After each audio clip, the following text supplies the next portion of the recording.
I'm Heather Thomas, and I'm the Vice President and Secretary of the University English Centres Association. And I'm coming today from the lands of the Dharawal people, and I'd like to pay my respect to their elders past and present, and respect to the knowledge base that's held by those people, and to the Indigenous languages that are shared across our country as well. Special hello there to Simon Weintraub, who is the president of Ueca, who's joining our call from the lovely Curtin University in WA today. And I can see that we've got people from across Australia and indeed across the globe joining us today. Just to give a quick framing up before I hand over to Uta, who's agreed to start our presentation. The thought behind hosting this forum over the next 2 Fridays first arose out of one of our committee meetings at University English Centres, where we were all kind of thinking about changes that we were aware had happened to many of our very, very familiar English language tests during the course of the pandemic, and that feeling that a lot of change had happened. And did we really have the most up-to-date information on everything? Or were there some pieces of the fabric that we'd missed somewhere along the line? And there also were some tests that perhaps we were a little less familiar with that we thought we would like to find out more about. So we've invited, and we've had gracious acceptances from 8 test providers over the next 2 Fridays, 4 on each Friday. And we've invited them to talk about what the current state of play is with their test, and to give us a bit of background into where they're up to in research and equivalency tables and all of those kind of things that are of interest to us in the English language sector. We thought we wanted to frame our conversation, though, in some very well-grounded research understanding, and we did recommend to attendees that they look at the IEA document, which looks at the area of testing, of how do you decide what English tests to use and those kind of things in your centre. And so we invited Uta Nock, who very, very graciously agreed to come along today to just provide a bit of context for us for about 10 minutes or so before we started listening to the various test providers. So you're not going to be telling us which test to choose or not choose, but just framing up some general concepts and principles for us. Feel free to leave your camera on if you like, but it's probably a good idea to make sure you're muted during the meeting, so we can't hear you slurping your coffee or madly typing all the 6 other emails that you're doing at the same time as listening to these presentations. So Uta, I'll hand over to you now. Thanks so much for joining us today.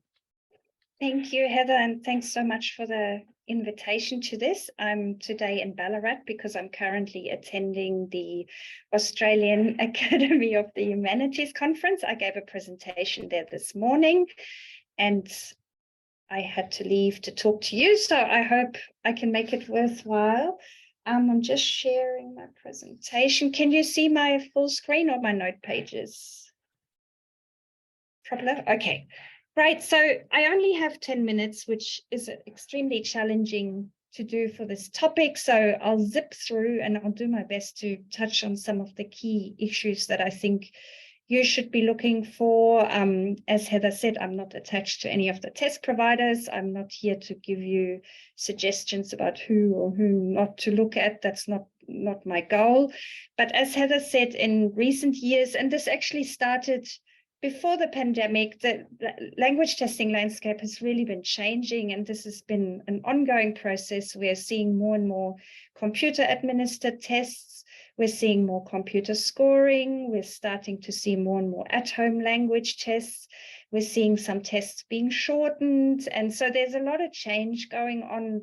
And I think it's really important that we all engage with this really carefully as test users, and carefully think about, you know, what do we want from the tests, and what do we make of these changes.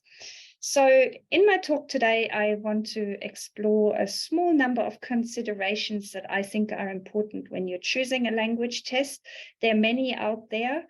And I, at the end of my talk, quickly want to consider the importance of these for two different testing purposes that I think are particularly important for university English language centers. Now, as I said, I only have 10 minutes. There's more information that you can access in this guide, which I actually wrote for university admissions officers. There's a whole checklist that you can access on with some tips on choosing English language tests. And you're also always welcome to contact me for independent advice if you wanted some. So the features that I want to talk about today are the following. I want you to think about how well a test models the domain that you're interested in. We'll be talking about scoring, the score range of a test, the security, and also score equivalences. But these are just some I picked out among many other features that you might want to look at. So let me start with modeling the domain. Your purpose generally as a university English language center is to prepare students to enter the academic domain. And when we think about the language that's used at university and that we want a test to make predictions about, we should think a little bit about what university language use might be like. We know that there's likely to be extended listening. This is more and more supported by video these days as well, where students listen to lectures and watch the accompanying material. The students are likely to have to listen to a range of people with a variety of accents. That's particularly an issue in Australia, I would say. They might have to listen to conversations and tutorials. The reading would be extended, often dense discourse. Reading would often happen under time pressure, maybe a slightly different type of time pressure than they would experience in a language test, but certainly time pressure. There's a lot of reading for students. Speaking happens with classmates, lecturers, tutors, in group situations, and they certainly would have to demonstrate some interactional competence. And writing would most certainly be extended responses, and it's often based on readings and lectures, tutorials, and so on. So when you're thinking about a language test to choose, you might want to examine how well that test models the domain. And, I've just picked out some example tasks, so you might find a test that, requires a reading of an extended academic topic or writing an essay that's longer, or you might find tests where, you might have to read a sentence out loud or identify English words. And really the question you should ask yourself, is the test actually testing academic English, or is it more general English, and how well does it model the domain? So I'll leave that with you to think about. And, go ahead and ask test providers for sample tests, or ask them for a free trial of the test. Many of them have online, have a test you can just access for free, and do the test yourself. It's a really useful exercise. So moving on to scoring, I want to particularly focus on the scoring of speaking here. Again, there's huge variation how speaking performances are collected and how they're scored. And this graphic here just puts some of the options up, and I put it along a line, where on the left you might have a situation where a test taker interacts with another human being. That might be an examiner, or it might be another test taker, and this is scored by a human or two humans, or maybe even in case of discrepancy, 3 humans. And then you might move on to the middle, where you have a situation where a test taker records their speaking performance on a computer, and this is scored by 1 human together with the computer scoring mechanism. And then moving on more to the right, you have where test taker records their performance on a computer, and it's fully scored by a computer. And that has implications of certainly what I think, what we can, what predictions we can make about test takers, what they will be able to do at university. And there's certainly some concerns about these online speaking assessments in their various formats, where,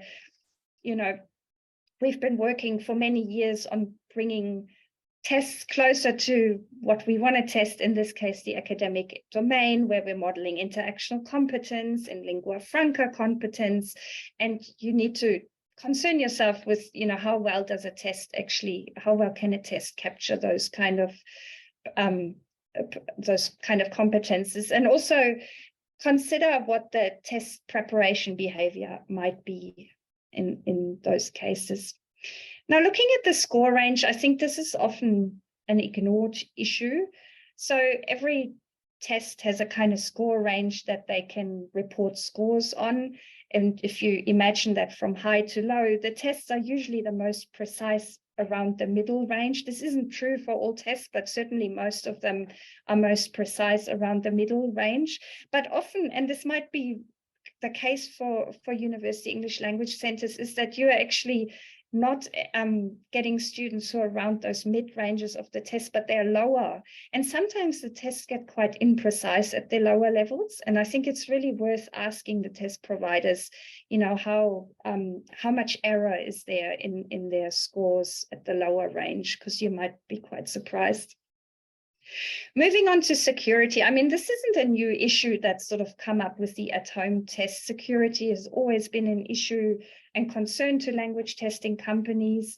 There are kind of three main concerns. There's the learner identification at the beginning of the test. This was always an issue with paper-based tests and test centers, just as much as it is now with at-home tests.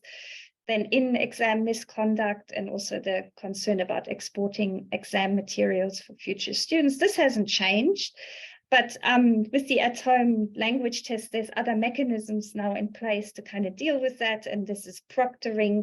And proctoring, I think, is an issue that we really haven't got really good research on yet, because there are lots of different mechanisms around. There might be some that are in-house developed, some that are third-party provided, some are AI-based, some are in-person, or a mixture of the two. And I think we haven't, well, at least to my knowledge, we haven't got any independent studies examining how good these proctoring services are. And because there's so many variations out there, it's a really difficult study to do. It would be so great if I had a lot of money. I would have so much fun doing this, but I'm sure no one will be able to fund this or will be willing to fund this. The last topic I want to look at are score equivalences. And I know this is always a big topic on conversation in many different contexts. So I'm sure this is something you've also been thinking about. There are score equivalence tables published on test provider websites, and the standards on different tests are quite difficult to compare, as they don't report out on the same scale, so there's no common reference ground. So there's really two ways to compare scores. One is through the use of a language framework, like the Common European Framework, to which both tests have been linked, and I'll talk about that in a minute. And the other is through a concordancing study, and I'll move on to the first point first.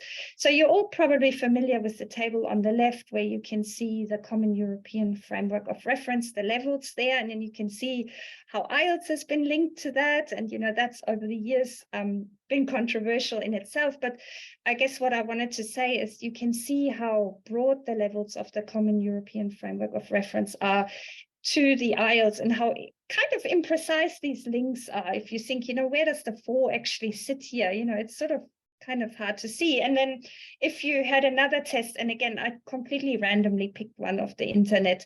This is the Lingua skill, which has also been linked to the Common European Framework of Reference, and you can see its score ranges. And now go to the exercise of linking the two tests to each other by looking at these images. It's a very imprecise exercise, right? I'm sure you would all agree. Another way to link tests to each other is through a concordancing study, and this is where test providers recruit students who've taken their own test and also get them to do the comparison test as well. So they're collecting quite large samples of data. It's quite difficult to do and expensive. I understand that. I think what the test providers often don't tell us is how much data they have at different score levels. And they usually have quite a lot of data in the middle ranges, again, which is typical, because this is where most students are who are taking their tests. And on the left here, you can see the TOEFL, which is the only test that I know of that's being a little bit more honest about this. They're saying these score equivalences that we have here for TOEFL and IELTS that are in gray, we are more sure about these levels because we have more data. And the ones in white, they're a bit more imprecise. And I appreciate that TOEFL actually mentioned that, because most other tests haven't got that information. And I suspect there's quite a lot of error in those lower levels, and these lower levels might just be what you're interested in for your centers. So I think it's a good thing also to be quite aware of that and ask the test providers, how many students did you actually have at those levels if you're a little bit unsure about these test equivalence tables that you find. So I'm running out of time. I'm really sorry. I'm wrapping up. It's my last slide.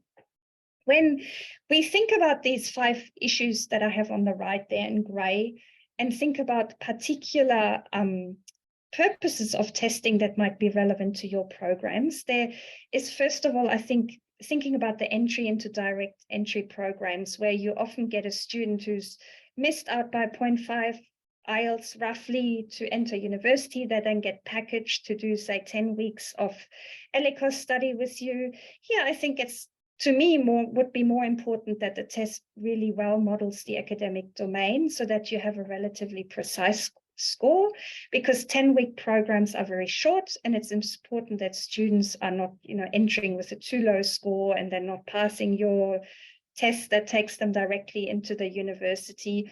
You might then want to consider how much it matters to you how the test is scored and by whom.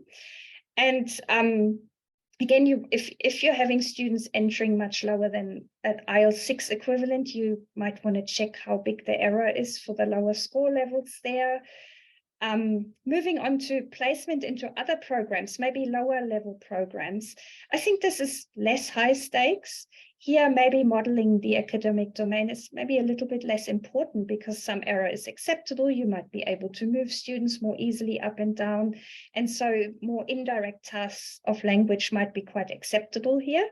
And maybe security is also slightly less important, although I'm not as familiar, obviously, with your context as you are. But if they're coming in much lower than, the 5.5 or, lower, you really should question the test, how well they are predicting at those lower levels. And that's really all from me. I've gone over time. I'm so sorry. But if you have any questions, you're welcome to contact me at any time. And thank you for inviting me and giving me the chance to talk.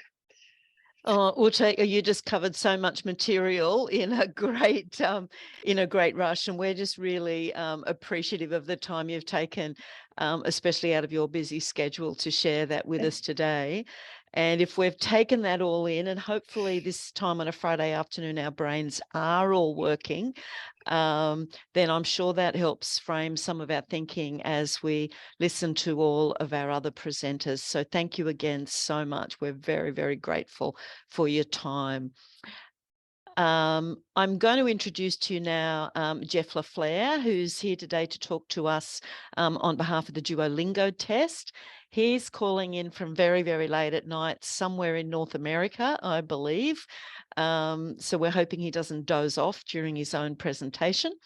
Jeff, I'll hand over to you to talk to us about Duolingo. Thank you so much for joining us.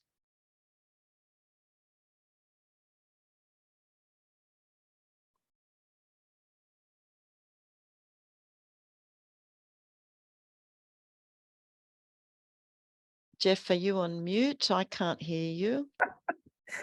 Thank you. You'd think after 2.5 years of doing this, I'd remember to check the mute before I started talking. No, we're all the same, I'm sure. Well, thank you, Heather. And yeah, I am calling in from North America, Pittsburgh. We're heading into winter and it's nice and cold here at 11 o'clock at night. I'm excited to be here to talk to you about the Duolingo English test. And I've just called my presentation exactly that, because the plan for today is to give you an introduction to the Duolingo English test, talk about the different item types on it, talk about our mission, give an overview of computer adaptive tests, because I'm not sure how familiar everyone is with how they work and what their strengths are, give an overview of the reliability of our tests and its relationship with other tests, and then talk about some of our security and quality assurance processes. So our mission is to lower barriers to assessment and increase opportunities for English language learners everywhere.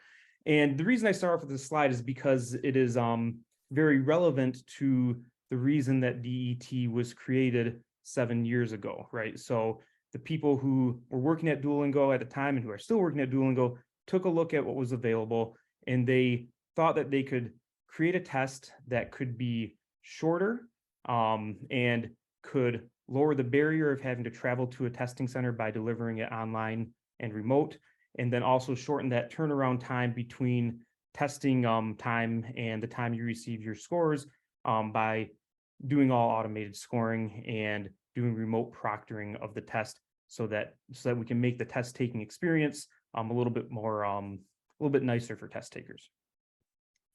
And the way we accomplish this is through what we call digital first design. So every time when the test was created and when we create new tasks or when we make modifications to the tests, what we think about is how we can use technology to improve or enhance how we measure language ability or how we administer the test or create items.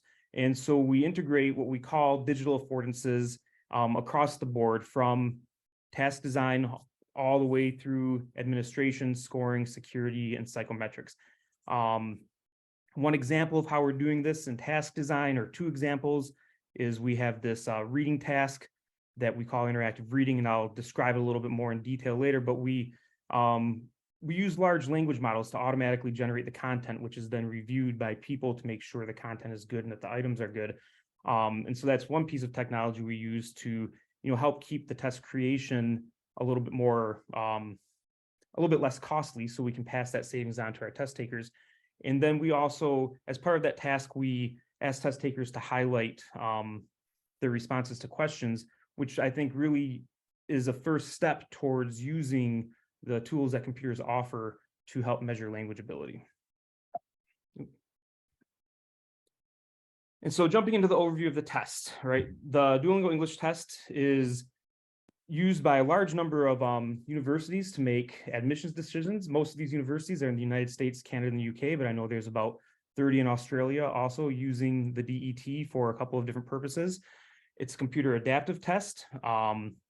It's delivered online, remotely at any time of day to the test taker via a web application that they download and then, run to take the test. It's proctored after the test is completed by 2 to 3 people, and the score turnaround is less than 48 hours. And like I mentioned in the previous slides, we leverage, machine learning and natural language processing tools for item generation, difficulty estimation, scoring.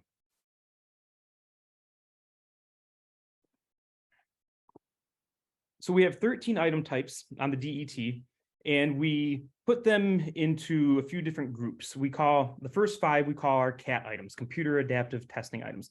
And so these are the items that are adaptively selected based on the computer's provisional estimate of test taker ability, and then feedback into the adaptive algorithm.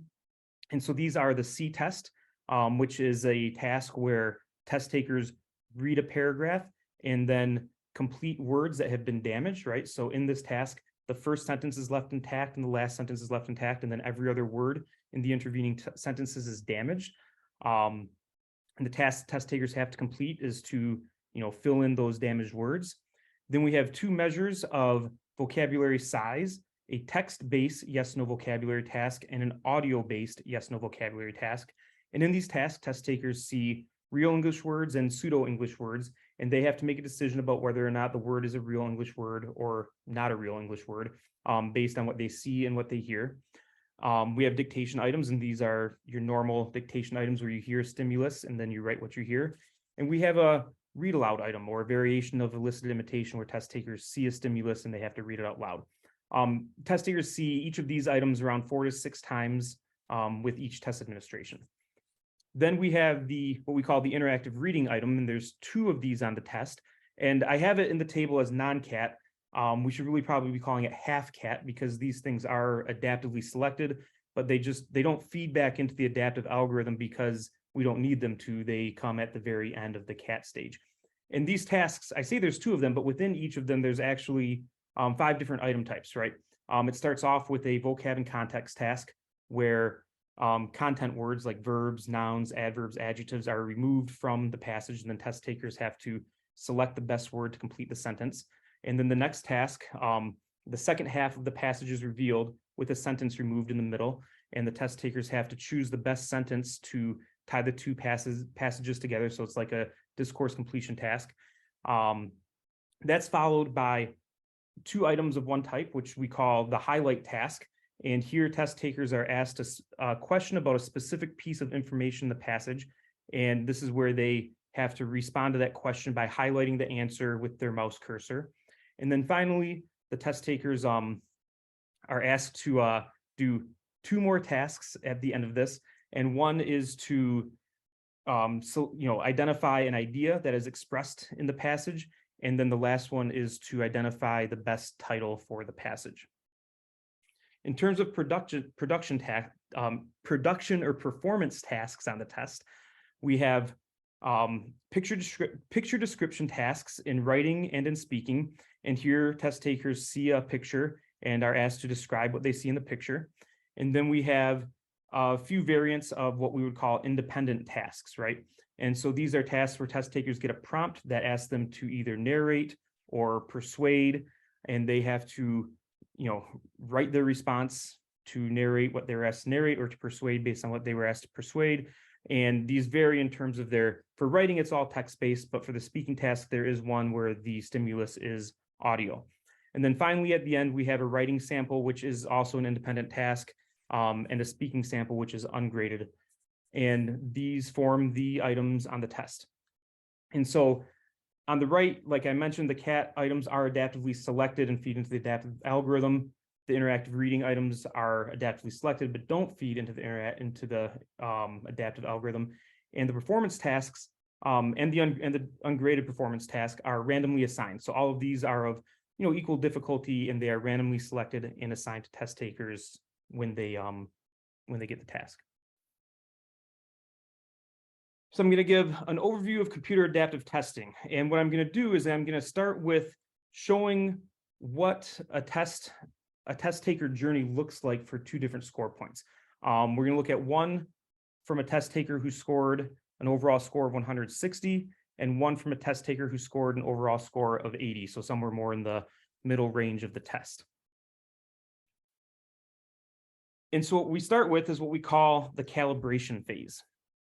And so for us, this is 4 items of, varying difficulty and roughly increasing difficulty as they move through the test. And this is called the calibration phase because when they start the test, we don't know anything about their English language proficiency.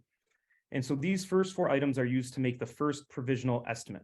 And as we move through these plots, I forgot a step here. As we move through these plots, the y-axis for most of these show item difficulty on a continuum from easy to hard. And then the dots, right, the darker the color of the dots, the higher the score the test taker got on the items, and the lighter the color, the lower the score the test takers got on the items.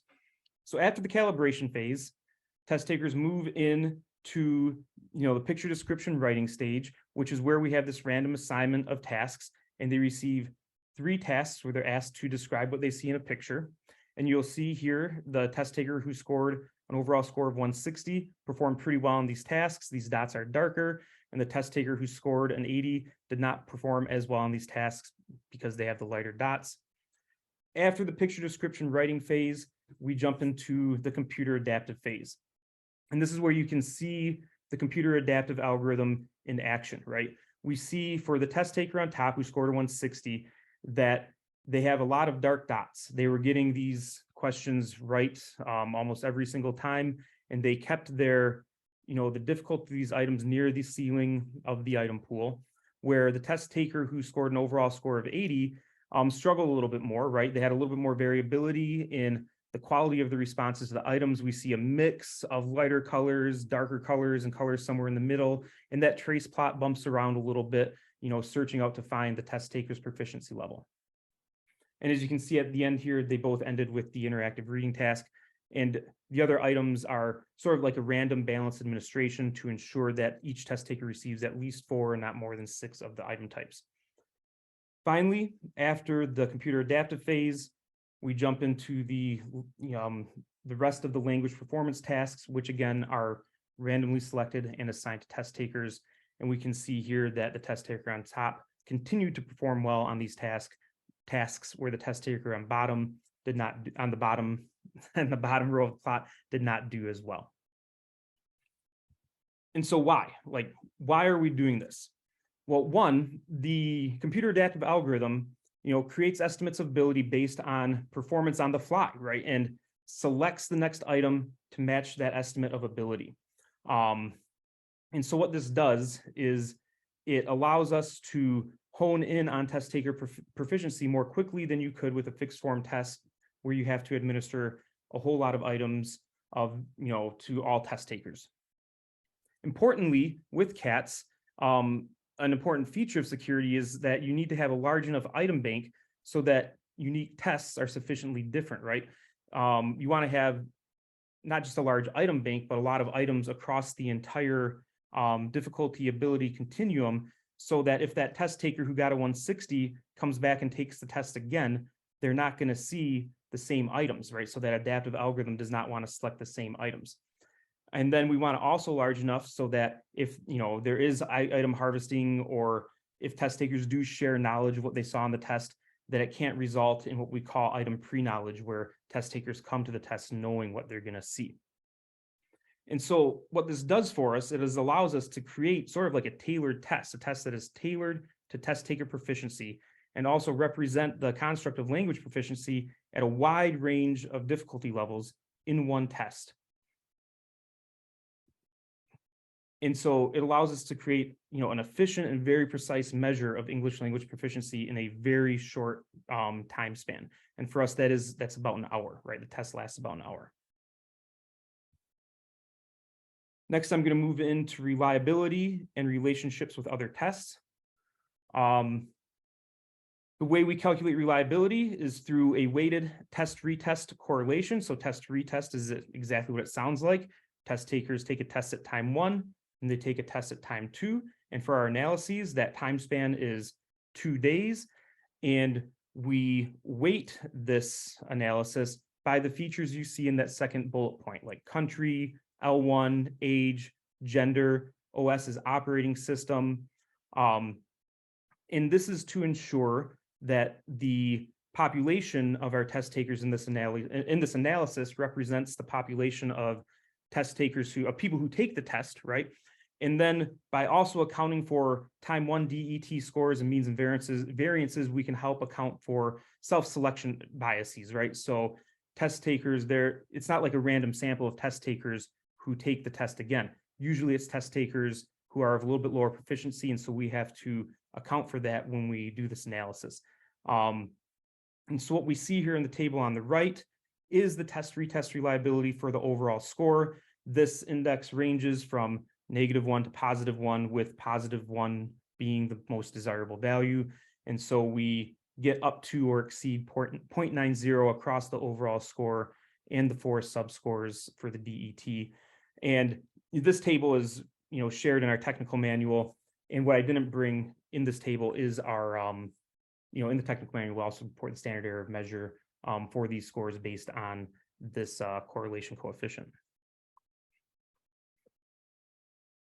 So relationships with other tests. We just completed a study from, that started in March of 2022 and ran through August of 2022 to collect both official and self-reported scores from test takers, from DET test takers who also took the TOEFL IBT, either the center or the home edition, as well as the IELTS. And so we collected a little bit over 300 TOEFL scores and a little bit over 1,600 IELTS scores for official reports. And then you see about 1,000 TOEFL self-reported data and about 4,000 self-reported IELTS scores as well. And so the table on the bottom shows the correlation between DET test scores and TOEFL scores, and then DET test scores and IELTS scores. And we see moderate, right, that's the 0.65 and 0.61, to strong correlations between DET and the DET overall score and the TOEFL and IELTS overall scores. And so we also use this data to create a new concordance table, right? Which is a mapping of the scales of tests of comparable constructs. So, DET and IELTS and DET and TOEFL are not the exact same in terms of how we operationalize the construct, but they are sufficiently similar to do this study and to create these tables. And so what I'm showing you here is the new DET concordance with IELTS. And if you were to go to our scores page here on the bottom, you could find the one for TOEFL's for TOEFL as well, if that is interesting to you.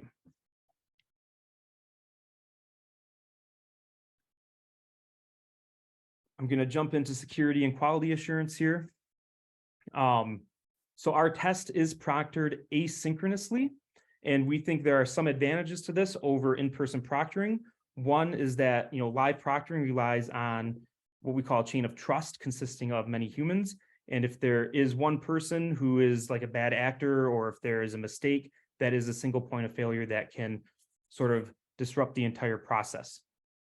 Also, synchronous proctoring doesn't allow for multiple rounds of review, and there's not as much evidence of test taker behavior during the test taking experience as there is during an asynchronous proctoring approach where the entire test session is recorded. Also, because test takers and proctors have to be in the same room, they can't be anonymous to each other, and a single instance of cheating can mean that an entire batch of test takers might not be able to get a valid score.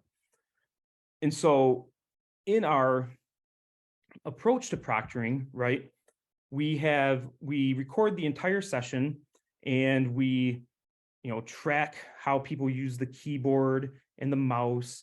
And then after the session is finished, the session is uploaded to our servers, and it runs through multiple rounds of review by trained proctors who have experience in English language teaching, and they review it asynchronously, remotely. These people are located all around the world. They're anonymous, importantly, to test takers, and also importantly, they're anonymous to one another, right? So for each test that's reviewed by 2 or 3 people, they don't know who the other reviewer is, and likewise, so there's no chance of collaboration, right, or no chance of discussion of the scores. And so since each test session is also a unique test session and separate from all other test sessions, one person's attempt at cheating cannot invalidate another person's test score. And since the session is recorded, there is a lot of evidence, generated as part of that test taking process, so that we can examine to see if cheating occurred.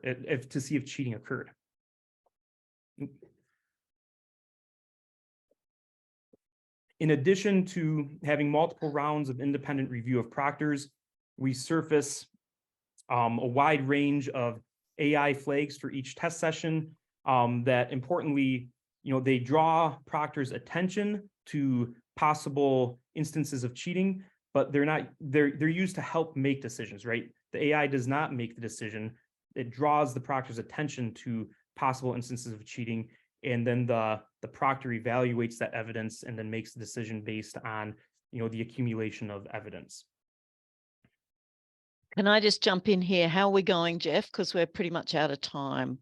I think I've got one more slide after this. Right. I think, yeah, it'll be quick. We also we have developed an internal dashboard that we call Aqua. It tracks and reports on a wide range of validity-related metrics for our tests. These are things like reliability, number of sessions, trends in scores. And what this does is it helps us identify anomalies in test scores, and we can dive in and interpret these anomalies, right? And we meet weekly to look at these figures and to discuss them and to see if there's anything that we need to investigate further. Yeah, and so yeah, thanks. Questions? This shows just sort of like the change in how many institutions accepted the test over the years, and these QR codes. The top one will take you to my colleague James, who's on the call, and he can hook you up with with coupons to try the test out if you want to. And the bottom one will take you to our research page, where you can find our technical manual among other research papers that we've published. Great. That's amazing, Jeff. And like, I think we probably all feel like we've had a massive download in about 2 minutes. Just reminding everybody, we have recorded this. So if you feel like you need to go back over this again, you're going to get a chance to do that. Just one question. Just from Paul, that he popped in the chat, that he said with a test retest score of 0.9, that basically means it's 90% accurate. Is that right? And so there's No. basically a 10% range over a 2-day period on possible marks. Now, I wouldn't call it 90% accurate. I think if you go to our technical manual, what it'll tell you is that you can be, I think 60, I think we use just the normal SEM, which is 60%. So 60% likelihood that that test score falls within a certain range. And I'm pretty confident that for the overall score, that is like 5 points, which is one point on our scale, right? Because our scale runs in 5-point increments. So that what that would mean is if a test taker got a 90 at time 1, you could be pretty confident that that test taker's true score lies between an 85 and a 95. So it could be 85, 90, or 95. Yeah. Great. Thanks for that clarification. I can see that Paul is appreciating that greatly.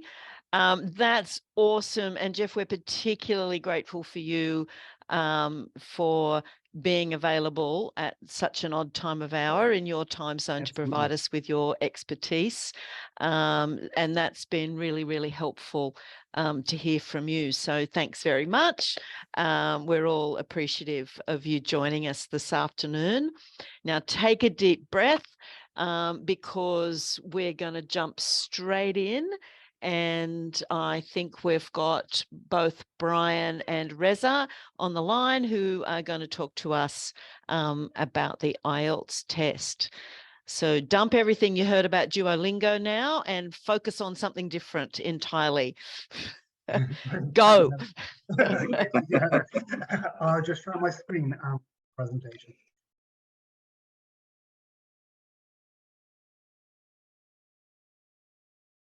That's great, Brian. We can see that. Fantastic.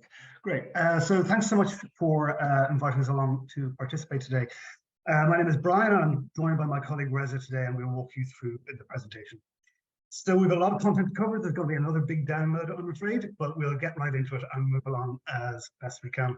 So IELTS, as I'm sure everybody on the call is aware, is the original 4 skills high stakes English language test. That's been around since 1989. When we talk about a high stakes test, we're really looking from the perspective of the candidate as well as the organization's test. And we've got quite a diverse cohort of stakeholders who use IELTS results. Obviously, higher education institutions like yourselves will use them for direct entry for degree programs and above. You also have governments who use them for migration and visa decisions, as well as professional bodies who use IELTS results for certification or registration, and employers often use them as a part of recruitment processes as well. The test is jointly owned by the IELTS partners, who are IDP Australia, British Council, and Cambridge Assessment. IDP and British Council administer the test globally, and Cambridge Assessment develop the test as well as certify and validate the results of the tests. IELTS is unique among the high-stakes English language tests in that it still maintains a face-to-face speaking test, as we have done since we launched in 1989. And across Australia, there are 35 test venues with more than 1,500 globally spread across around 170 countries. I think it's pretty fair to say that over the years, IELTS has become known for the rigorous biometric security integrity features that we implement in our test delivery, and I'll speak to that a little bit more later on. In terms of test delivery, there are 2 main routes you can take a test through. You can do it at a test center where you can choose between IELTS on paper and IELTS on a computer. And from last year, we are also offering an IELTS online edition as well, which we take it at home or anywhere where you have a stable internet connection and undisturbed space for the duration of the test. But regardless of which way you approach taking your test, whether you want to do it at home or at a center, a lot of the things remain constant across the delivery platforms in terms of test timing, test construction, the marking criteria, reporting on a non-band scale, and a face-to-face speaking test. Also, both online and in-center tests have accommodations available for on request to test takers, and the Inquiry and Results Service allows test takers to get their tests remarked if they feel they don't reflect on test day. Here is a lot of information on one slide, so I'm not going to go through it all line by line, but this really just compares the IELTS test in the test center on computer and on paper with the online edition. A couple of points that I would just highlight on this will firstly be that no online tests are being accepted by the main migration bodies for visas at at present. Possibly they will be in the future, but it just hasn't happened yet. And obviously flagging as well that the paper-based test has a slightly longer results release time for obvious reasons at 13 days as opposed to 56 that you would find on computer and online. IELTS Online launched last year, and I just wanted to touch briefly on that and some of the features that we have on the online test. Obviously, proctoring is a very timely topic in terms of during COVID. We had a lot of discussion around proctoring. We have our own proctoring hub that I'll talk to a little bit more in the security section.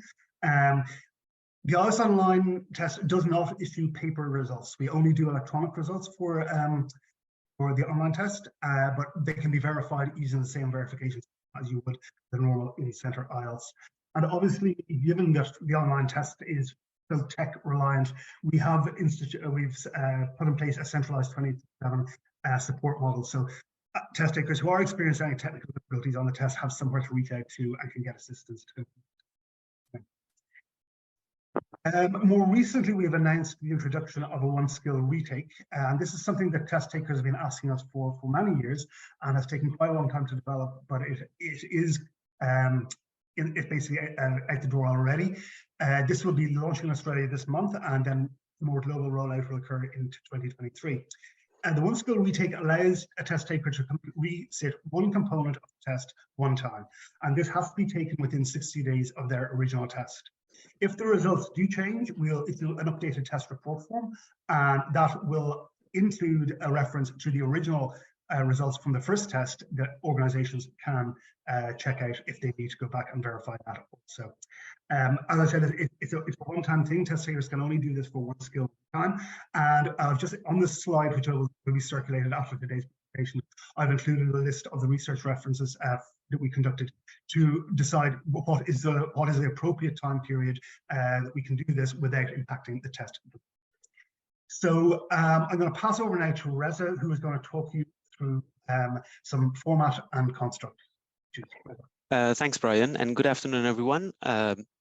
Now, most of you will be aware and are familiar with the format of the test. IELTS offers two different modules, the academic and general training, which are clearly for different purposes. My focus today will be on the academic IELTS, and I will go through the different parts of the test. There are 4 sections to the test that test the 4 skills: listening, reading, writing, and speaking. I will start off with talking about listening.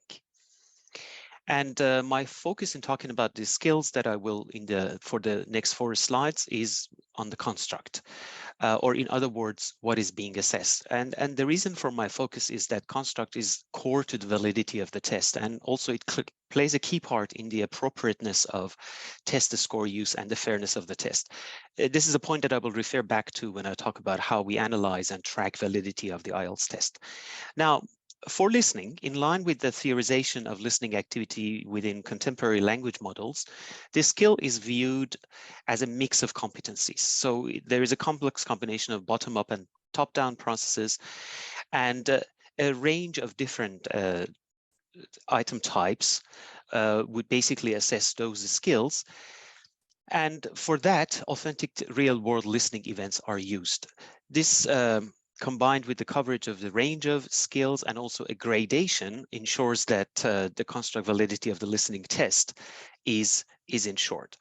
Now, when the test takers sit the test, they would initially be presented with items that elicit or that would assess their skills of dealing with more concrete information. And as they progress through the test, those pieces of information that they have to decode and understand, and the skills that are going to be assessed will deal with more abstract and more sophisticated pieces of information. Now, moving on to reading. Again, very similar to the skill of speaking, the design of the test of reading is in line with the theorization and the theoretical groundworks based in the literature that we have around the competencies that are involved in reading. So again, with reading, a test taker who sits the test would have to read 3 passages and would have to answer 40 questions, and these are of different types. The difference in the types is basically trying to cover all the different competencies that are tested in the reading test. So this wide range of tasks is again in line with our theoretical and empirical understanding of the process of reading. In terms of gradation, the test would start with understanding of important information at the sentence level, and as you would expect, it progresses through bigger chunks of language and more sophisticated and more abstract messages, and of course the skills such as conceptualizing and organizing text information into mental frameworks are assessed by certain item types, and also distinguishing major from minor ideas. There is more to this slide, and I'm sure you can access them and you can read them later. Moving on to speaking. As Brian mentioned, IELTS is the only proficiency language test currently that offers face-to-face speaking. And this is not by coincidence. It is strictly in line with how speaking is viewed as an interactional skill. So our view of speaking is that it's a situated social practice. It is not a purely cognitive exercise, but it is socio-cognitive. So there is a lot of interactional and pragmatic competence involved, which will be assessed in the test. And the design of the test is such that it would accommodate assessing all the range of skills within the interactional and pragmatic competence. So in a speaking test event, the test taker would go through 3 parts with a human examiner. In the first part, questions would range around the more immediate context, and questions would be about the personal life or about the characteristics of the test taker, their life, their interest, and things like that. Part 2 would tap into other competencies, namely the textual or organizational skills of the candidate, in order to be able to provide a more extended piece of discourse. And in part 3 of the test, that's where the interactional competence and the pragmatic skills of the test taker would be assessed more in depth. And moving on to the last skill, which is in the test, which is the test of writing. Again, very similarly to speaking, writing is viewed again as a contextualized phenomena, and any act of writing is a social act in the sense that there are different elements of the roles of the writer and the reader, the purpose of the task that the purpose of the performance that is created, and also the task type. These all play different parts, both in the design of the test and also in the assessment criteria. And what actually happens in the test is that the test taker is asked to write 2 pieces of writing. The first one that we would refer to as task 1 is an information transfer task, where information is presented visually to the test taker, and they have to write a report based on that. In what we call task 2, it's more of a discursive nature, where the test taker has to put forth a stance and elaborate on it. The skills involved here are transferring of information skills, the ability to operational textual competence through organizing and linking ideas, and as a given, the ability to use language flexibly and accurately. I'm handing back to you, Brian. Great, thank you, Reza. Okay, so I wanted to touch on test security as well, because this is something that is very important for the IELTS partners. So in terms of the way IELTS approaches our test security, I guess the key principle that would underlie it is that we have a multi-layered approach to security. Really found there's no single process or procedure you can put in place that will mitigate against all security risks in test delivery. So when we think about this in IELTS, we really look at it from the perspective of what happens before the test, what happens on test day, and then what happens after the test. Obviously, before the test, we have unique test versions and secure delivery or download, depending on what format has been taken. We do a screen of ID documents in advance of the test to screen out any test takers who have banned previously from sitting the test. On the test day, obviously a test center is a very controlled environment, so it has a lot of all the biometric identity checks and management go on at the test center. This happens in the online space as well with greeters and proctors, and identification check them as well. From a post-test perspective, we do a lot of analysis of results before we release results to identify anything that looks anomalous, and if necessary, record those results while we conduct investigations. There's very stringent marking systems in place globally, and obviously there's the verification service for organizations to check what they're getting presented to by their test takers with what we're holding in our centralized database. I wanted to also just touch a little bit on the remote proctoring solutions that we have in place for our online test. We own our own technology platform to do this. We haven't outsourced our proctoring. We have a combination of artificial intelligence and human proctoring to flag unusual behavior events during the test. All tests are recorded so they can be reviewed afterwards. And from the test taker side, we also administer the test via a secure browser. So this secure browser will basically shut down all of the functionality on the test taker's computer, so they can't access Google or Messenger or even spell check as the test is going on. If they exit the secure browser, the test session will be terminated. Here we have just some images of the test report forms that we issue for online and for the in-center tests. Here on the right-hand side, you'll see this is the online test. This will always be in a PDF form. The test takers may print it off, but it's only distributed electronically. And you can see in the top right-hand corner that it is clearly identified as being IELTS Online. On the left-hand side, this is the traditional in-center test report form. When we issue this, the physical artifact itself is of a certain weight and printed on a certain quality of paper. There's watermarks on it and security is embedded into the actual physical document. We encourage organizations to verify all results that come from test takers. And when they are being verified, we also strongly encourage them not just to compare the scores, but to also look at the photographs and the other bio data that's on there, as things can be altered by test takers if they really want to. So anybody who's receiving results from test takers are strongly encouraged to use the verification system. We also offer an e-delivery service whereby we deliver results directly to organizations, which removes the need for verification, and that's something that organizations can sign up for if they are keen to do that. We also have been increasingly reaching out to test takers themselves, warning them about scams that proliferate, but also asking them to help us identify scams so we can take appropriate action too.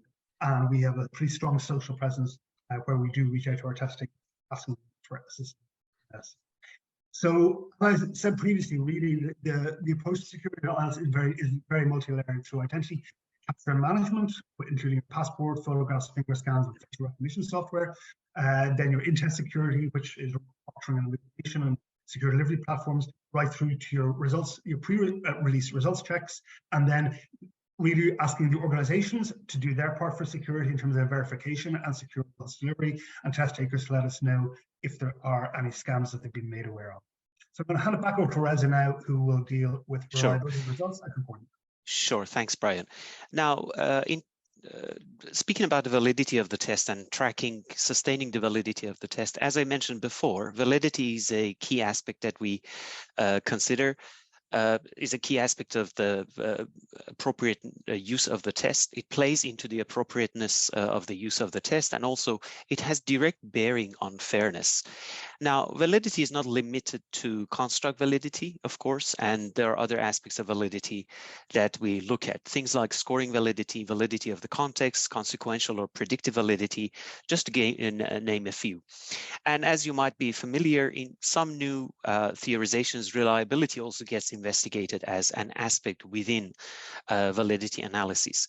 Now, in IELTS, we have a comprehensive approach to ensure validity of the test and to ensure that it's investigated regularly and sustained. This involves some routine internal practices as well as investigations by external researchers.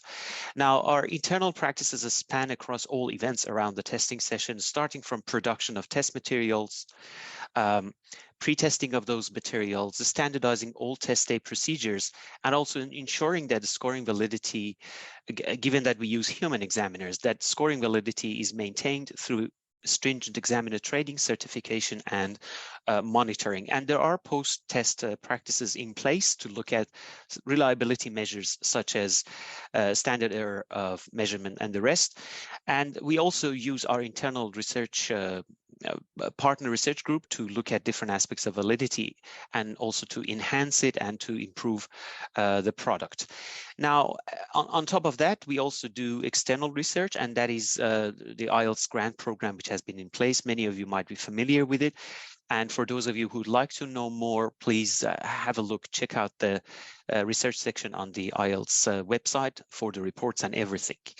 Now, finishing off with probably the most interesting part, which is the concordance. Now, as you know, concordance is a hot topic, and it has gained renewed interest more recently.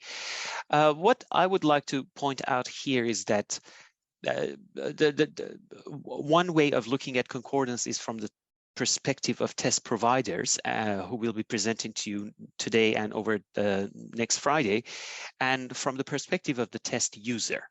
Now, for context, we have done concordance studies before, and our previous research has been used to align IELTS to established frameworks such as the CEFR and to run concordance studies with other tests.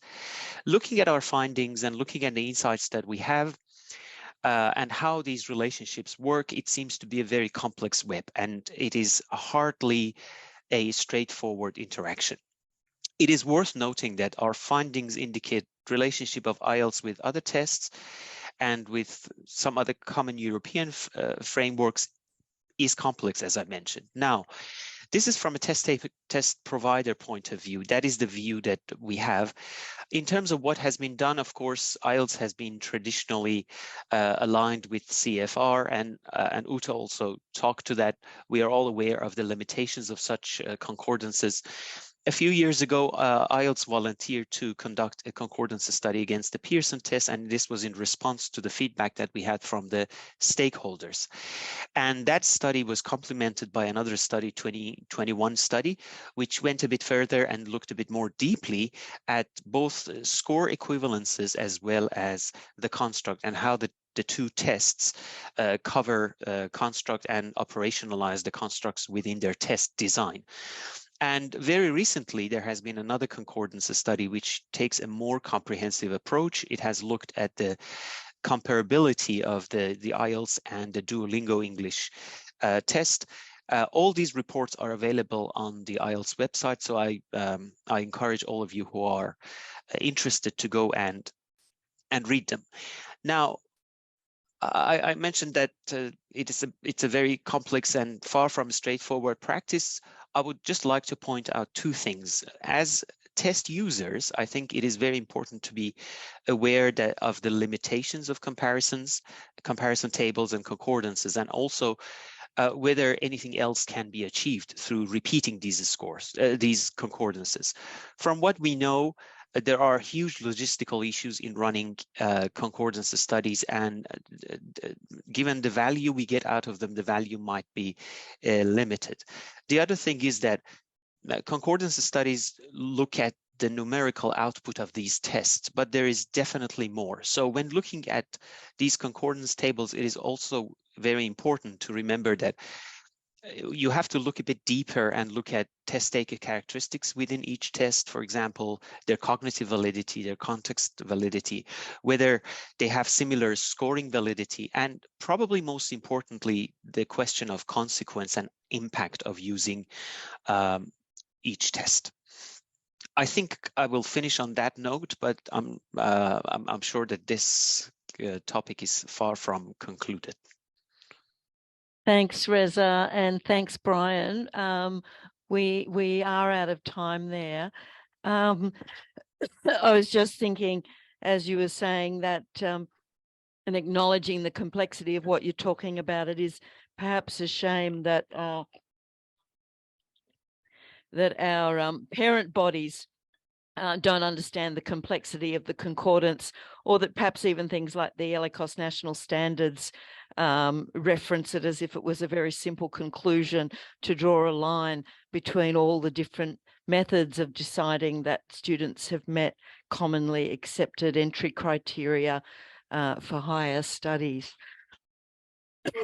We did have one question in the chat quickly from Angela, who just wanted to know about what advice university admissions teams are going to be getting about that repeat one skill test. Sure. Yep. So basically, when we once we open for bookings, we'll be in touch with all of our recognizing organizations. The one skill reset is being used by the Department of Home Affairs for visa purposes, so it's perfectly appropriate to use in a university context as well. But we will be in touch more about that once the booking is actually open. Okay, great. Thanks for that. And thank you so much both for your time today and for the rapid download on all of the IELTS. Are we all ready for the next one? Bring it on. So I would like to invite Rob Riello now, who's going to talk to us about LinguaSkill. Rob, what country are you in? I'm in Brazil at the moment. Okay, so Yes, Rob's in yes. Brazil. We're really, really Yes. international. And what time is it? It is 2 a.m. It's 2 a.m. And wow. Okay. All right. Well, we're That's super right. extra grateful that No, you were that's able okay. to make the time to join us and talk to us about LinguaSkill No, that's okay. today. We're trying to keep to time here, and of course it's proving challenging, but we're looking forward to hear from you. Thanks, Rob. No, Over no to problem, you. no problem. So I'm just going to share my screen here with the presentation. Give me 1 second.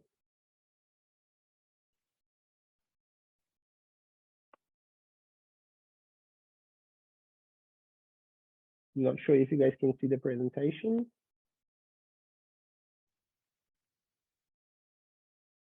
Give me 1 second. We can see that, Rob. Yeah, perfect. Thank you. All right, so just let me introduce myself. My name is Roberto Riella. I am the representative of Tested English. Tested English is the sole company and representative of LinguaSkill in Australia. So we are our LinguaSkill agent that is authorized by Cambridge English to deliver and sell and deliver the LinguaSkill exam in Australia. So every country will have their own agent. And we are able to deliver for either Australian institutions and even overseas students or candidates who are overseas, but they are going to apply for Australian institutions. So this is something that we are also able to do. So let me talk to you a little bit about LinguaSkill. So LinguaSkill is a new, it's not new, but it's the newest branch of the Cambridge Assessment English. And it's replacing what used to be Bullets before. I don't know if all of you are familiar with Bullets. It used to be the business English from Cambridge Assessment, and now it's been replaced by LinguaSkill. So I'm just going to give a little test overview. LinguaSkill is an online multi-level adaptive test designed to help educational institutions and organizations to assess individual group candidates. It gives everyone a complete picture of candidates' English ability. It is it's a fast, accurate testing of all the skills: reading, listening, writing, and speaking. It gives a detailed result report. So for every candidate, it gets a very clear report of their skills. It can be easily administered and invigilated either at a test center or at home with the use of an invigilation system. LinguaSkill is available in 2 options, general and business, which gives the ability to choose the sort of language that will be tested based on the student's objectives. And the students can choose, or the candidates can choose, to test all 4 skills together, or they can just get reading and listening, or speaking or writing, depending on what they need to do. As I mentioned before, there is LinguaSkill General and LinguaSkill Business. So LinguaSkill General, it is a test that will test the student's knowledge of the language used in daily life, making it ideal for university admissions and progress measurement as well, and exit tests for higher education institutions and pathway programs. It can also be used for recruitment for roles on non-business specific environments, where the employee needs strong English skills to perform their role, but they don't need specialist business terminologies to do that. And the test topics include studying and working, making future plans, travel, and technology. So this Linguist Skill General is the one that we are working with different institutions to offer especially for their admissions team, as well as exit reports, or English reports, especially with vocational institutions, especially with some programs that they're not related to business, and the Linguist Skill Business for vocational institutions that are like business or project management or things like that. Linguist Skill Business, it is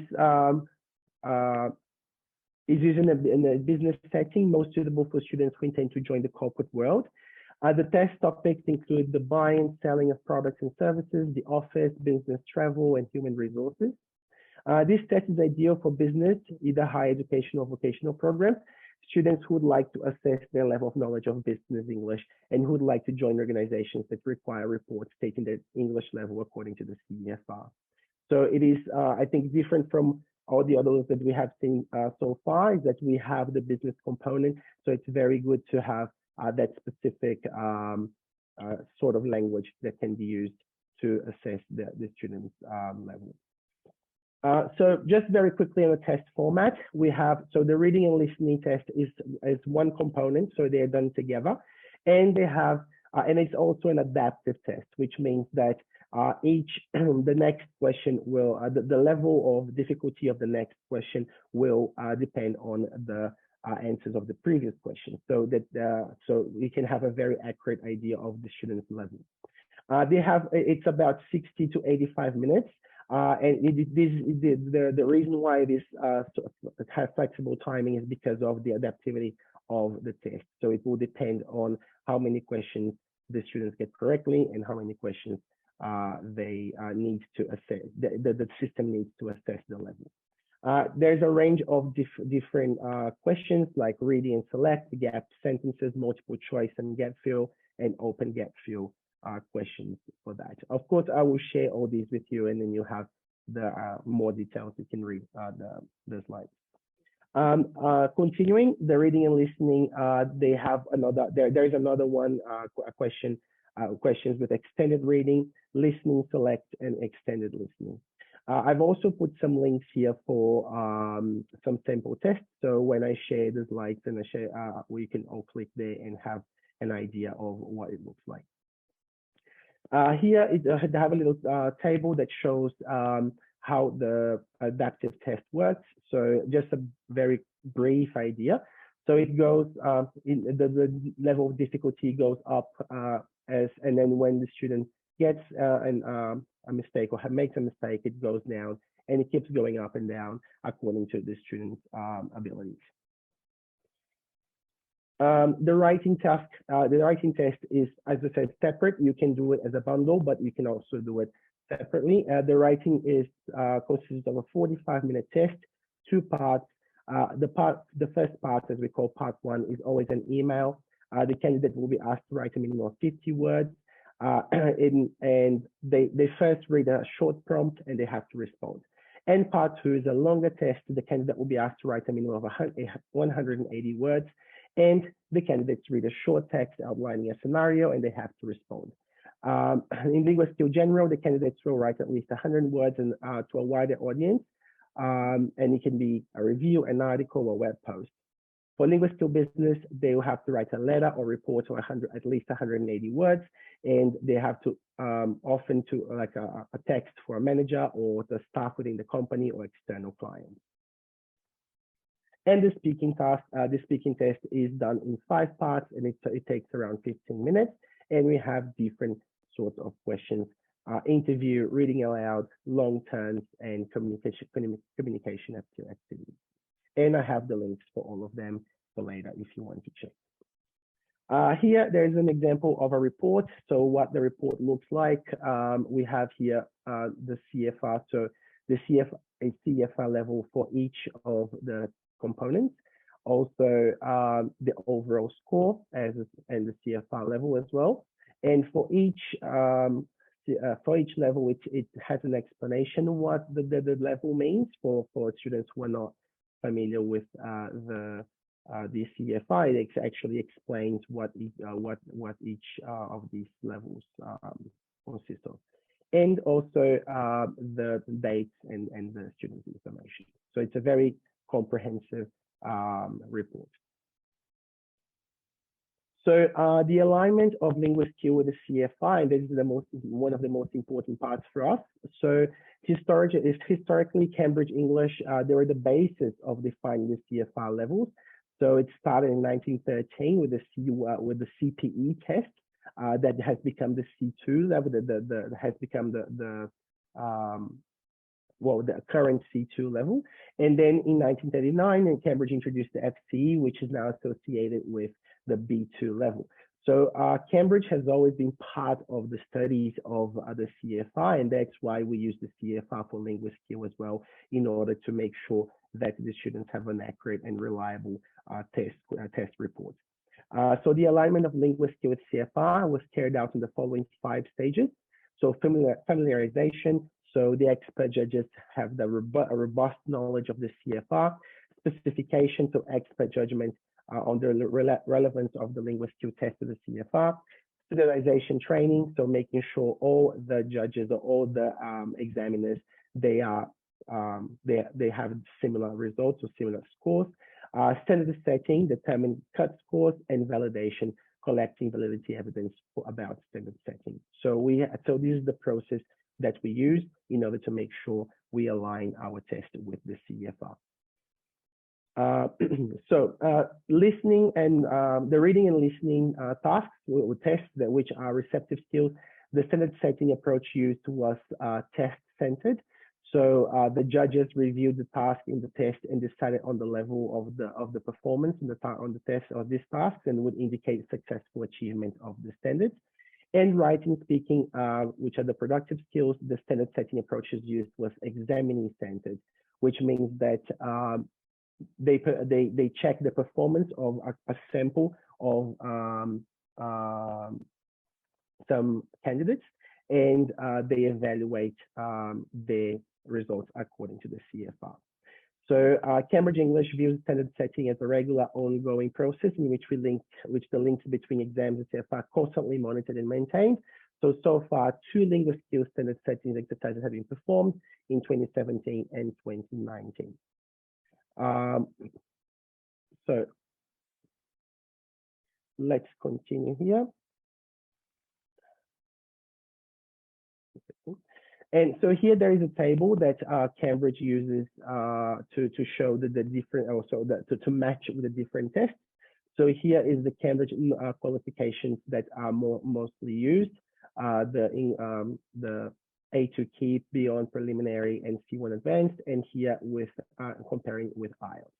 One downside of linguist skill that I have to admit is that the test is designed to achieve up to equivalent IELTS 6.5, which in the Cambridge English scale is 180, which is considered C1. So the test doesn't give a score higher than that. Okay, so if the university, for example, the university entry requirement for courses such as, I don't know, nursing or med school, which usually is like around IELTS 7.5 or 8, this wouldn't be the best test to be using, because it doesn't go up to IELTS 6 or equivalent IELTS 6.5. We are in talks with Cambridge to see how long it will take for the test to achieve that higher level, and they said they are working on it, and hopefully very soon we will be able to have higher scores on that. So validity of linguist skill. As Cambridge is a traditional institution that provides tests, has been providing tests for over 100 years. Validity is something very important, and there's a lot of research done. I have put some slides here on the research, but I'm afraid it'll take too long. So I've also put here some links so you can access them later, but I'm going to talk about the validity very quickly, and I might have to skip some of the slides in order to make the time. So here, there is rigorous test content performed by language testing professionals to ensure high quality of the test questions. Also, a huge trial was done to make sure that the tests were accurate and reliable. So approximately 4,000 participants of a trial study on linguist skill reported that the test assesses language knowledge and skills that are essential for real-world communication. I have a link at the end of the presentation that shows the trials for all parts of the test. So if you're interested in checking more about the trials, I think it's something very useful to do. The reading and listening modules yield highly reliable test scores with reliability estimates of 0.94 for reading and 0.93 for listening, and regular checks are done to maintain this high level of test reliability. The writing component of linguist skill is marked by an out, and so this is something that is a bit different from others, and that I think is something that we are very proud of the system that we have. So the writing component of linguist skill is marked by an auto marker developed by developed based on machine learning technology. So it was developed in the Cambridge University, so by the Institute of Automated Language and Teaching Assessment at the University of Cambridge, and together with work with researchers from the Department of Engineering, Computing Laboratory, and the Department of Theoretical and Applied Linguistics, they created the next generation of AI-empowered assessment, which means that it is very, very reliable. And basically what they've done is they have downloaded or uploaded to their system thousands and thousands of writing tasks from different students that have already been marked by human examiners, and they have basically taught the system how to recognize the same features of each task and to compare it with the CFR. Research has indicated the automatic scores are highly correlated with those awarded by certified human assessors, which are considered gold standards. This suggests that the auto marker has achieved the marking accuracy of a highly trained Cambridge examiner. So this is something that Cambridge is really proud of, the new system that they have developed. The speaking component is also something a bit different from others. The speaking components adopt a hybrid approach, which means that the marking of the candidates or responses are marked by either an auto marker or a human assessor. When the auto marker indicates low confidence in marking, the test response is flagged up and escalated to human examiners. Research has found that hybrid marking results in a good agreement with exclusive human marking in terms of 95.6% exact agreement and 100% adjacent agreements on the CFR. So the hybrid approach is really, really reliable. During test constructions, all questions are aligned with the CFR standards in all components of the test. I have here, as I mentioned before, I have here some studies that were conducted for each component in validity, but I think it's going to be too long for me to go through it. Yeah, I will leave it here with the slides and you can read through them later on your time. So then you can get more information about the validity of those tasks. So I have here cognitive validity of the linguistic writing test and cognitive validity of the reading and listening, and the validity of the speaking test. So let me just go here to talk about the test security. So that's the last part for me. So linguist skill can be delivered in a test center and using the center's computer laboratory. So as I said, it is a computer test, a computer-based test, even though that we don't have paper-based paper versions of this test. So all centers receive a set of instructions developed by Cambridge Assessment English to ensure all invigilators are trained to identify potential breaches of rules and regulations.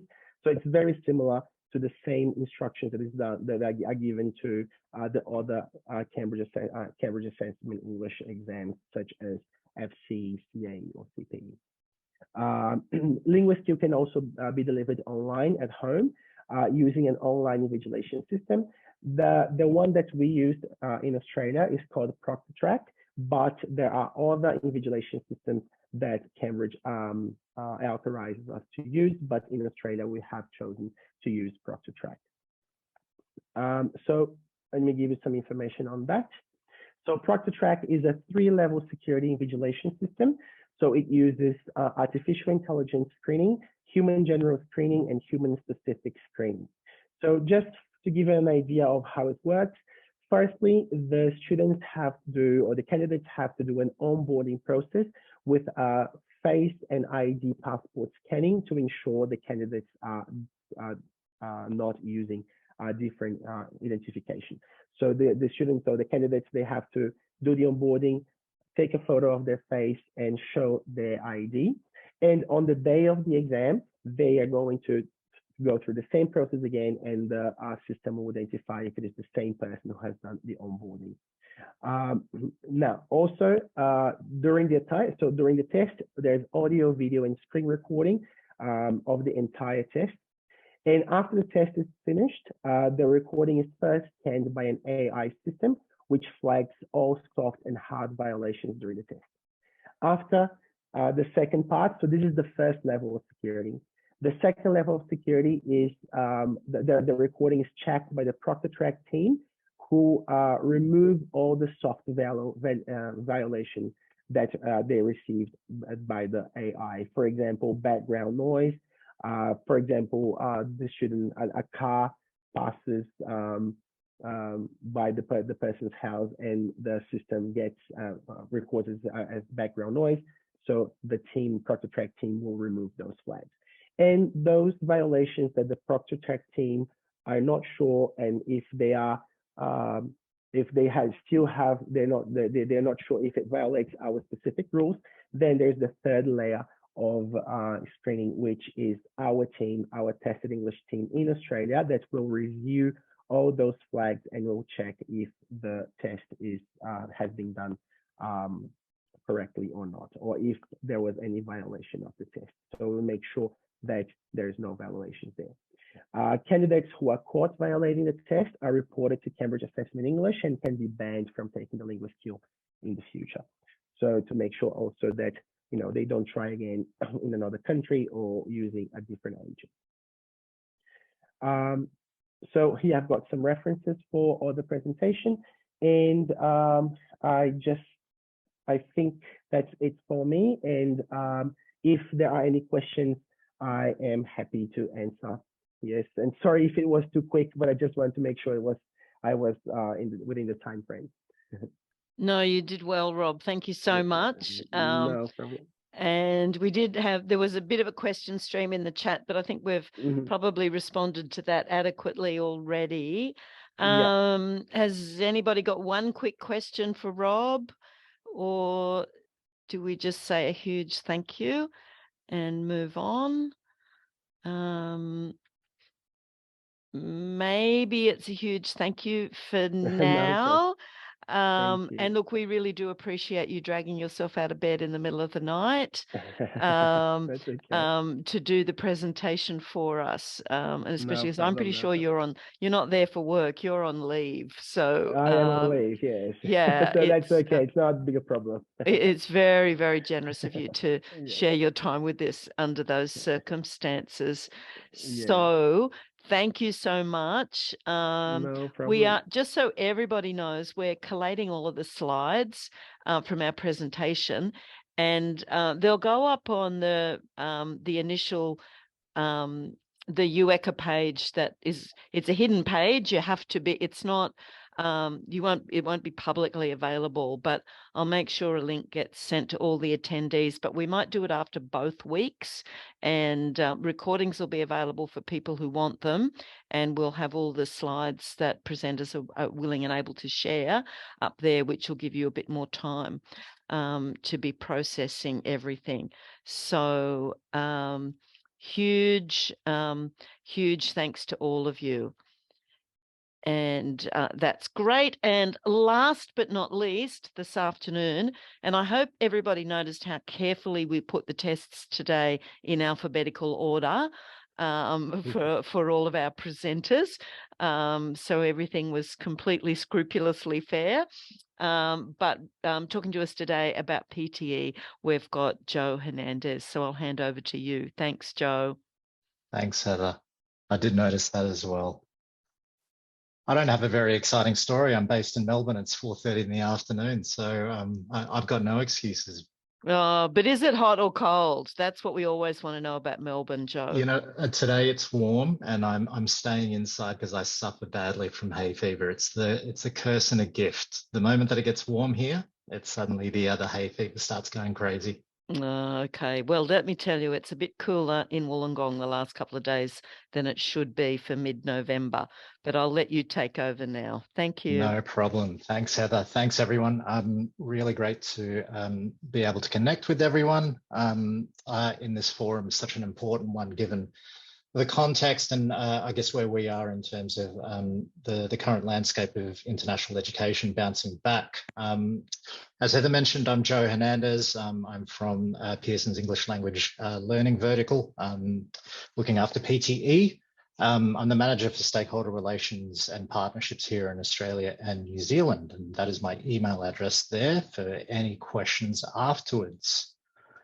Today, we're just going to run through our recognition points when it comes to PTE, a little update on our research. Unfortunately, I was meant to have a colleague with me join me from the UK, but she's unfortunately fallen ill recently, so she won't be able to join us, but she's provided me several slides and some key notes there in terms of our research, in terms of our framework for our validity and reliability, as well as upcoming research that we've got coming as well.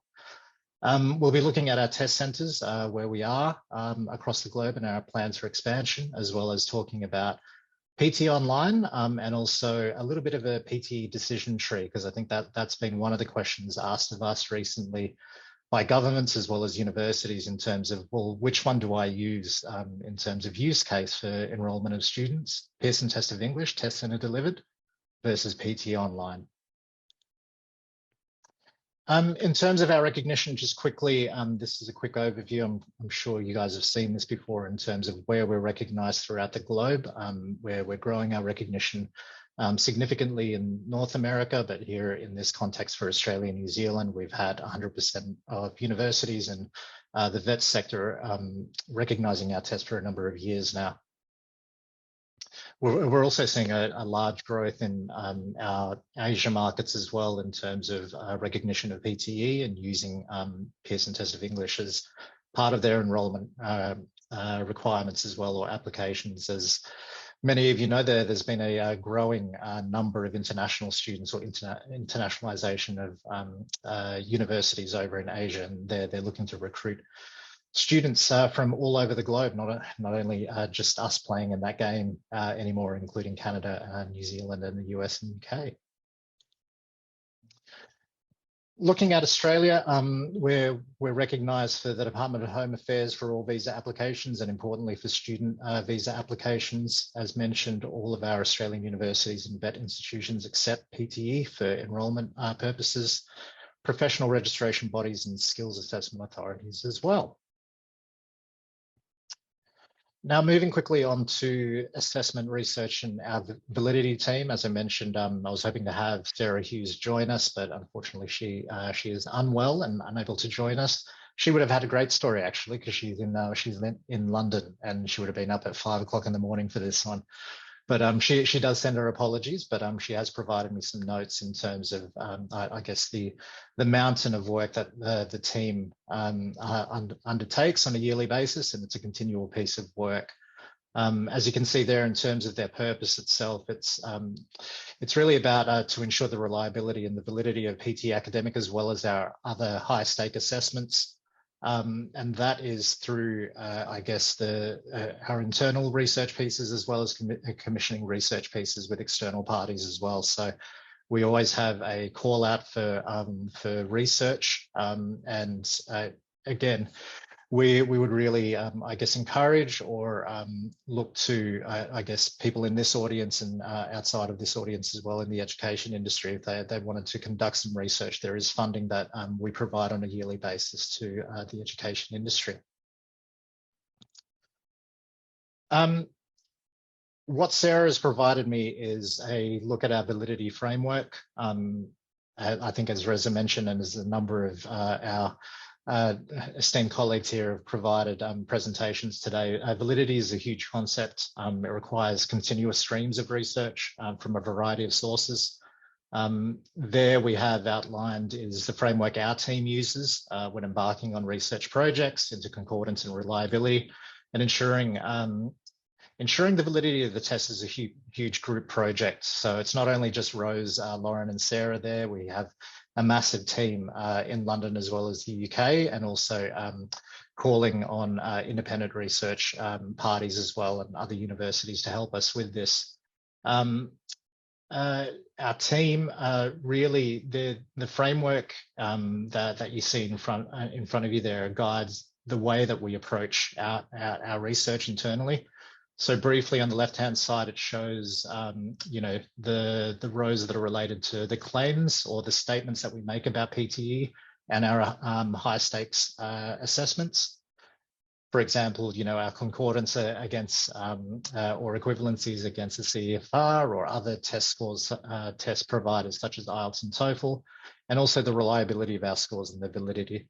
On the top is related to the life cycle of our high stakes assessments, and in this case, PTE, starting with how it's designed, how it's developed and delivered, how it's monitored and evaluated throughout the life cycle of that test, and what we'd be expecting in terms of gathering evidence towards, against those claims of validity of our test. If there are any questions about this, I'm happy to. I've got my email address there, and connect you with Sarah, Rose, and Lauren and team. I think that they'll be in a better position to provide more information about this other than myself. But I guess in terms of our research for this year and rolling into next year as well, the priorities have been around the I shouldn't say the shortened version, but the shortening of the PT academic test from 3 hours to 2 hours. We have focused on that, as well as concordance studies as well against the CEFR, as well as other test providers in the marketplace. So we'll be releasing details very soon in terms of the analysis that we've been able to gather in terms of the shortened version of the PTE test versus the old version, which was 3 hours long. But some of the key highlights that the team has been able to provide me is that 88.5% of the test takers would receive the same exact classification between the two different exams, or the shortened version and the original version. 99.98% would be classified within a 95% confidence interval. And of the over 500,000 test takers, only 125, which represents 0.2% of test takers, would be considered misclassified by the shortened test. So for us, it provided us some great confidence there that the test was still performing the same way as the original exam. The last thing that I wanted to touch on in terms of the research pieces that we have coming imminently and into next year is a concordance study.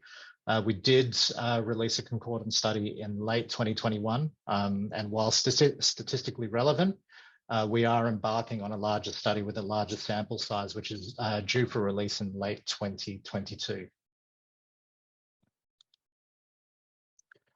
Now, moving on to our test centre networks, we do have 400 test centres located all over the globe. Not in here in Australia, we have 35 test centres, and we are looking at, the plans are for us to open an additional 100 test centres globally as well. And all of these test centres offer the same level of security. It's pretty much a cookie cutter in terms of an approach when we open up a test center, that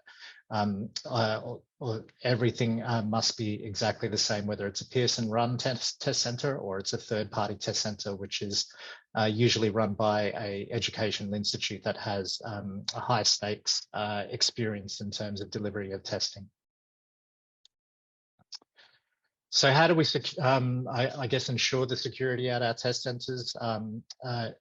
We have CCTV cameras over all of our test takers, as well as the test administrators as well, to ensure that nothing untoward is happening during the delivery of the exam. We also conduct palm vein scanning in terms of our biometric measures. We are provided the information that palm vein scan, the palm vein has more individual markings than a fingerprint. So that is why we've opted for that piece of technology. Those palm vein scans are also, I guess, held or kept by us on a secure database. So if a particular test taker has undertaken malpractice or some fraudulent activity in a test center, let's say in Sydney, and then they try to take the test somewhere else in the world, whether it's at Manila, Melbourne, the moment that they put that their palm over that palm vein scanner in that other location, if they have been blacklisted from testing, that will come up in the system straight away, and the test administrator will not allow them to test. We also have document scanning technology there. So all of our test takers that arrive at our test center need to bring a valid form of ID. And for most part, that is a valid passport. They pass that over a document scanner, which uses an IDEMIA database, which is a similar technology in the similar database that our airports use. So they're looking for imperfections on those documents. And if it is the case, again, that there are imperfections there, we will not allow that test taker to take the test, or if there's, I guess, some gray area there, the test taker will be allowed to take the test, but they will be flagged, and our security team will then undertake the necessary investigations to ensure that the document is a bona fide document. Randomized test forms as well, as our test is a computer-based test. We don't have pen and paper. It is all done in our secure testing environment. And with the randomized test forms, what that allows us to do, basically in a test center, there could be anywhere between 15 to 25 people in there taking an exam. Each test taker will have a different set of questions. So basically there is no reason or there is no advantage there for someone to peer around the corner and have a look at what the other person is writing, or take off their headset to hear what the person is responding to in terms of their answering the questions that are on there. And then lastly, in terms of the use of our AI scoring as well, there is no human intervention in terms of our scoring. Our automated scoring technology does that. So the test administrator, the proctor on the day or invigilator, has nothing to do with the test delivery or the test marking of the exam. Now, I just wanted to move on to PT Online. We launched this in November 2021.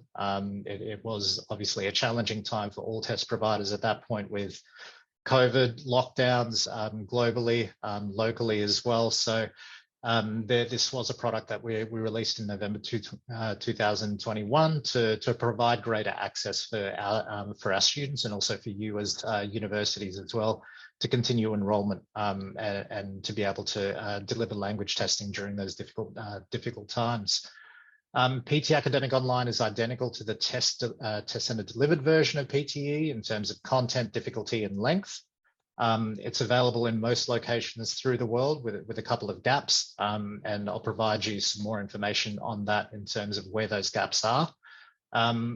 But I did want to, I guess, highlight the fact that the online version of PT Academic is not accepted by any governments for visa applications. I think this was a very important one, given the amount of new players in the marketplace. And I think there was a certain amount of confusion in the market, whether it was from the university sector itself, through agents, and through the end customer, students and skilled migrants, whether these tests were accepted for visa purposes. As I mentioned, it did create better accessibility. for test takers during that time when test centers are closed, or from our perspective as well, if we didn't have a test center in particular provincial or regional locations, and also potentially there in terms of medical needs, for example, restricted mobility. As you can see there at the bottom, in terms of that graphic, the test center is in-person invigilation. There's full control in terms of the environment that we have there, but it does reduce somewhat of the access, as I mentioned, in terms of not having a test center in all locations. We'd love to have a test center in every corner of the world and every street, but that's just not possible.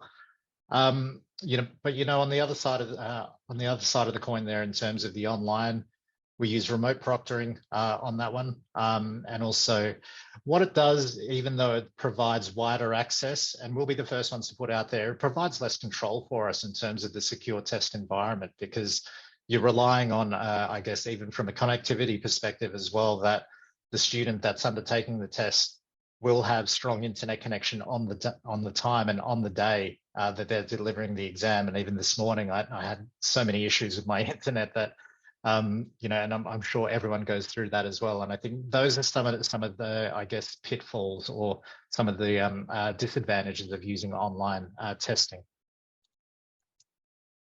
In terms of the security measures itself that are applied throughout our exam, the technology that we use is in-house through Pearson OnView. They deliver testing for online testing and proctored testing for the likes of the CPA. They also do it from Microsoft, Facebook, global clients. So they have been, I guess, at the forefront and the leaders in terms of online testing. And we were lucky enough, obviously, to be able to deliver this test on their platform. The online test itself uses a combination of AI and human input in terms of delivering the remote proctored solution. So every testing session and the remote proctor will have a maximum of 15 people that they are invigilating or looking at during the test. You can see there in terms of the proctors are globally based and randomly assigned as well. So again, we're putting as many, I guess, safeguards in there as possible in terms of our security. Identity checks are carried out by AI and also supported by a check-in process. So as part of that check-in process as well, when the student is ready to take their exam, they have to basically pick up their laptop and show the entire room that they're in to ensure that there is nothing there in terms of notes or mobile phones that are near them as well, and that the proctor is happy with their particular setup on the day as well. The proctor can communicate with the test taker and revoke the exam in case of any suspicious activity. And this is where the beauty is in terms of some of the AI that we use, or the automated proctoring that we use in the background, as well as our human proctor, is that I guess the technology will pick up any movement in the back behind the student, or if this student or the test taker is constantly looking the other way or looking down, or potentially there's some glitches that are going on as well in terms of the screens as well. So we do put in those measures to ensure that what we're providing, I guess, the university or the receiving organization is a bona fide score. Suspicious activity like that will also be reviewed after the test, and scores can be held or revoked after the investigation has taken place. Now, in terms of, this is a little decision tree that we've just put together for all of you working in this sector, because again, as I mentioned, the question is always asked of us in terms of, well, which exam do I use in which context? And I think I was just recently at the Department of Home Affairs Industry Summit 2 days ago in Sydney, and one of the big, I guess, focuses on was security of, I guess, biometric security, as well as the rise in refusal rates when it comes to visa and student applications recently. I think it's by virtue of the fact of we've had closed borders for 2 years. We've had all this pent up demand, and then suddenly we've got this rush of applications, which is fantastic in terms of the revival of our industry. But it does come with problems in terms of people trying to game the system or putting through I guess fraudulent applications. And I think from our perspective, having both the online version and PT Academic, we wanted to provide some guidance in terms of where we think the use cases should be. So in terms of the example that we have here is a student applying for a higher ed direct enrollment or a pathway program. If we're looking at the pathway program, this is somewhat of a medium stakes context where more flexibility can potentially be applied.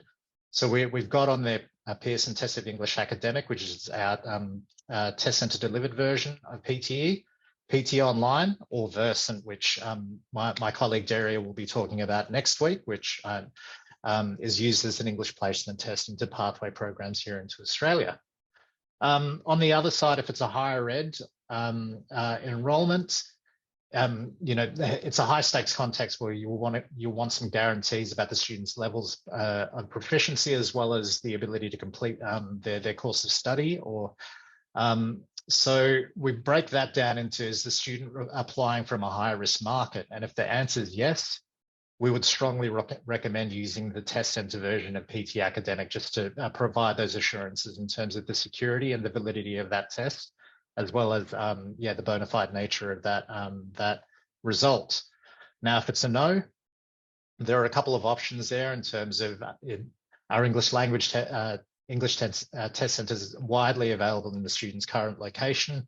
If it's a yes, we would still recommend that PT Academic is the right, I guess, chosen test, just given, potentially there's a student visa application that's part of this as well, where the student will need to provide an English language test as well.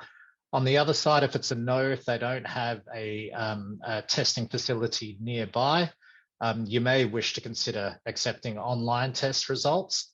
But again, you may wish to consider working with a trusted partner to enhance the test security. So whether that's whether you have I guess a campus offshore or a trusted agent that you're working with, you could potentially look at them and lean on them in terms of delivering PT Online on campus or in office with that particular agent. So we just wanted to leave you with that one in terms of a little bit of a decision tree, because we understand that it's such importance right now in terms of validity of and security of applications that are coming through. That we'll just leave that with you, and just obviously if there's any questions about anything that I've covered over the last 20 minutes, please do feel free to email me.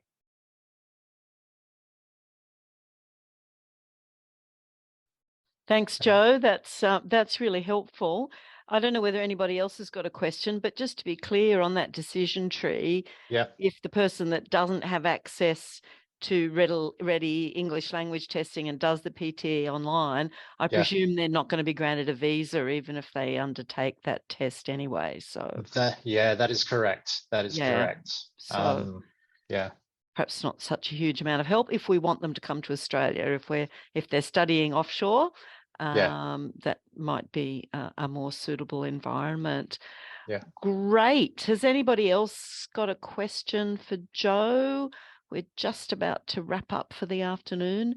Everybody breathes a sigh of relief because that's been a massive download for a couple of hours. No, just a thank you there. Well, yes, thank you so much, Joe, and to all of our other presenters this afternoon. I'm going to a fundraising trivia quiz at my granddaughter's school tonight, and so now I'm desperately hoping there's going to be a question on concordancing English language tests or something like that I might be ready to answer, but I'm guessing that's probably not going to be happening. We're back again next Friday at the same time. So that's 2:00 in the morning if you're in Brazil with Rob, just to be clear. But we're back at the same time. And next week, we're going to be hearing about language certificate, password, TOEFL, and Versant, once again in alphabetical order for next week's presenters.